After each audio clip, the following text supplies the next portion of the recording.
and he's the expert. All right, put your hands together for my good friend, Funky Kris.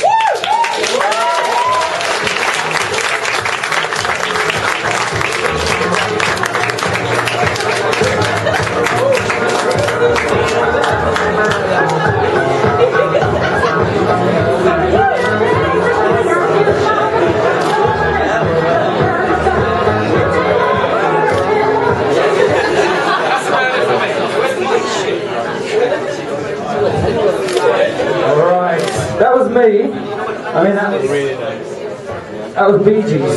Everybody knows Bee Gees, right? Funky Bee Gees, Funky Kris. Welcome everybody to the Funky Studio. Let's give a go and shout! Yeah!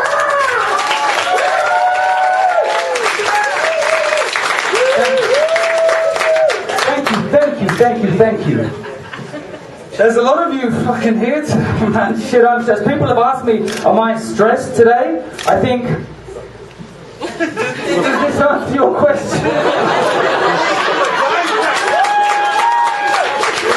I'm stressed as fuck, but I'll give it a go. Listen, Jacob, the was here just a second ago, and Jacob the was is my good friend. We used to work together for what, 4 years, I think it was. Where the hell's Jacob? Jacob, where are you? Jacob, there you are. 4 years, yeah, more or less. Yeah. And during our 4 years, we used to teach English together. We used to work in the same school. And the funny thing about Jacob is that Jacob spent more time teaching English in the teacher's room on Facebook than in the classroom with his students. And this is a true story, because Jacob here is an official Facebook-aholic. Seriously, this guy has a farm on Farmville, which is big enough to feed half of Africa. Jacob has mouse traps. Do you know Mouse Hunt? That stupid Facebook game, Mouse Hunt, where you have to click, like every 10 minutes you have to click a button, and you have to check if a mouse is there. Hey, I got a mouse. It's a zombie mouse. Whoa. So that's number 2, and then like there's all these stupid Facebook games like Breed a Dragon or something. So Jacob's dragon is big enough to kill any Tyrannosaurus Rex, man. It just destroys any fucking dinosaur. And I was thinking, like, what's gonna happen when Jacob dies? Like, what's gonna happen with his farm? What's gonna happen with all these chickens? What's going to happen with his mice and his fucking mouse traps? And what's going to happen with his dragon? I mean, what is going to happen? I mean, if you look at it, I mean, what happens when you die and you have a Facebook account? I mean, you have your password, you have your login. Nobody knows it, or nobody should know it, right? So I have a suggestion for you, Jacob. I reckon you should do an audition, a casting. Like, if you die, this guy is going to take over your farm, for example. Right? You should do that, Jacob. There's a lot of people here today. You can do it after me. Alright. So that's my friend Jacob over here.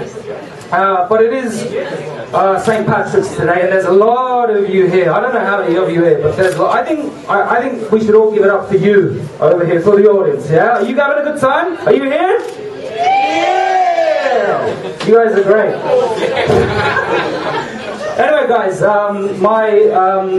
we did a lot of advertising for the show. Obviously, it worked. And my boss came here. My boss came here. And I thought to myself, well, shit, there go half my jokes. I'm probably going to get fired on Monday, so if you guys need an employee, right here. Anyway, guys, it is St. Patrick's Day today. That's why we're here. Yeah, that's why we're here. That's why there's 2 Irish people here. The funny thing is, though, that there's only actually one. How many Irish people are here anyway? If you're Irish, raise your hand now, please. Dublin Dave. Jacob, you're not Irish. You're Canadian. So there's actually only 2 people. 3. You're Scottish, mate. Ah. Okay. Do we have any Patricks in the house today? Any Patricks in the house today? Is anybody called Patrick? Are you serious? No Patricks? There goes another joke. Right. The funny thing is, like, I promised Steve O'Pivo. Where's Steve O'Pivo? Can you stand up, please, Steve O'Pivo? Yeah. Now listen up. I always make fun of Steve O'Pivo because of his height. Yeah. And I told Steve O'Pivo, listen, Steve O, this time I promise I won't make fun of your height. But it's St. Patrick's Day. But it's St. Patrick's Day, right? Oh no, that's it, man. Let me finish. Sit down, be taller. Listen to the mom. You actually decide fucking Arabic. I'll get to him in a second, mate. I'll get to him in a second. Anyway, I promised Steve that I won't make fun of him today. But it's St. Patrick's Day, and what is the symbol of St. Patrick's Day? Shut the fuck up. Apart from that, I need some interaction here. What is it? Leprechaun. Leprechaun. Can you please do the leprechaun, please? It is. I know where it's going. The leprechaun. Now, doesn't this look like Steve O'Pivo? And he's even got the beard, man. It looks like a little mixture of me and Dave at the same time. It does, doesn't it? That's scary. That is scary. It's very strange because you have the ass on the front and the back. So Chris, I think that's part of the Okay, I promise I won't, mate. That was it. Let's not make fun of Steve O'Pivo anymore. Poor guy. He's going to commit suicide one day. Anyway, guys, St. Patrick's Day. St. Patrick's Day is a day which is associated with Irish folklore. There's a lot of stories about St. Patrick's Day. We've got the leprechauns, we've got some other stuff, the four-leaf clover, and it's all about fairy tales, right? And I was thinking the other day, you know, the fairy tales that we read, they're really fucked up. Seriously, they're really, really bad. Like, say for example, Little Red Riding Hood. Have you guys read Little Red Riding Hood? You were probably like 5 years old, and your parents were reading Little Red Riding Hood, very universal fairy tale. I don't think so, guys. I don't think so. Look at it this way. You have Red Riding Hood, who has the basket. She wants to go to her grandmother's house, and she wants to give her grandmother some food. Good. That's everything's fine. You have the second character, the Big Bad Wolf. Right? The Big Bad Wolf. Have you guys heard that song? The Big Bad Wolf. No. Okay, so you've got the Big Bad Wolf, who is a meat-eating animal. So obviously, there's too much noise over there, man. What the fuck's going on? Listen to me. Listen. Alright. Anyway, so you got Little Red Riding Hood, you got the Big Bad Wolf, you got the grandmother, and you have the lumberjack, right? So, you get Little Red Riding Hood, she's in the forest, she meets the Big Bad Wolf, right? And this is how the story should end. This is what should happen. This is what should happen. The wolf attacks Red Riding Hood. Red Riding Hood is dead. No more fairy tales. But what happens? What happens? The wolf thinks to himself, okay, I can kill her now, or I can go to the grandmother's house, I can kill the grandmother, I can dress up like the grandmother, I can wait for Little Red Riding Hood to come, and then I'm going to eat her up. Chris, sorry, no one's listening, they're still looking at the picture. It's a good picture, isn't it? But you think, what twisted, perverted mind does the wolf have? I mean, he's thinking about it. Yeah, I'll come, I'm going to grandmother, I'm going to rape her in the arms, I'm going to eat her up, and then Little Red Riding Hood's going to come, and I'm going to rape her again, and I'm going to eat her up. Perfect. Perfect plan. Fun. Genius. Woo. Alright, and then what happens, right? Then what happens? You get Little Red Riding Hood, she walks up into the house, the wolf is in the bed, and now I'm thinking, when was the last time Little Red Riding Hood saw her grandmother? Because she can't recognize a wolf from a fucking grandmother. Okay, either the grandmother is really fucking ugly, or she had sex with a wolf, or Little Red Riding Hood picked up some magic mushrooms in the forest.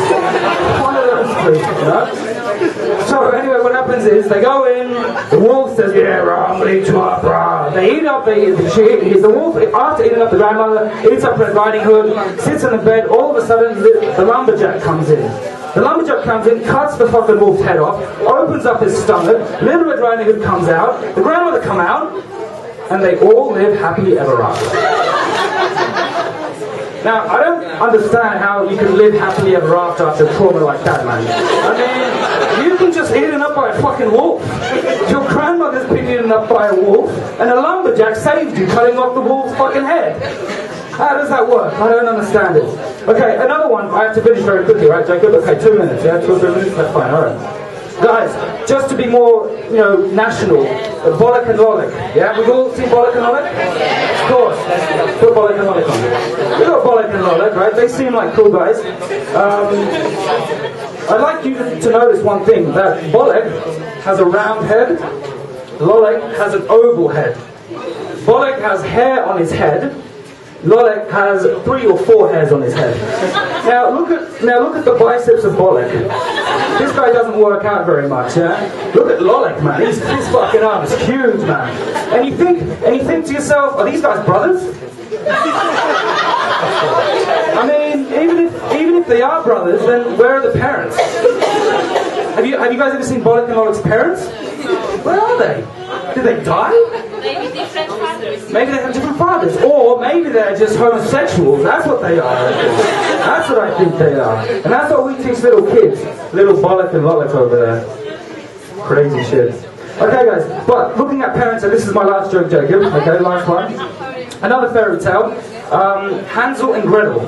In other words, Yash and Małgosia. The German version is Hansel and Gretel. I don't know why. It's Małgosia and Yash sound a lot better. But these 2 little kids, do you know the story of what happened with these 2 little kids? They were left by their parents who didn't have enough money to bring them up. The father took these 2 little children into the forest and left them there to die, to be eaten up by a big bad wolf. And all of a sudden, little Hansel and Gretel, they found paradise. They found a house with candy, where you have marshmallows, chocolate, eat all you want. You don't have to pay anything. Jesus, Dublin Dave would fucking die for something like that. So what do? They've been abandoned by their parents. They go into the hut, there's an old lady who takes them in. She takes them in, she feeds them, she gives them food, she cares after them. And how do they repay her? They burn her alive. They burn the whole fucking witch alive. And the best thing is, that after they burned her alive, they went back to their parents, who abandoned them in the first place. I mean, how does that work? They were German, of course they couldn't. Alright, fair enough.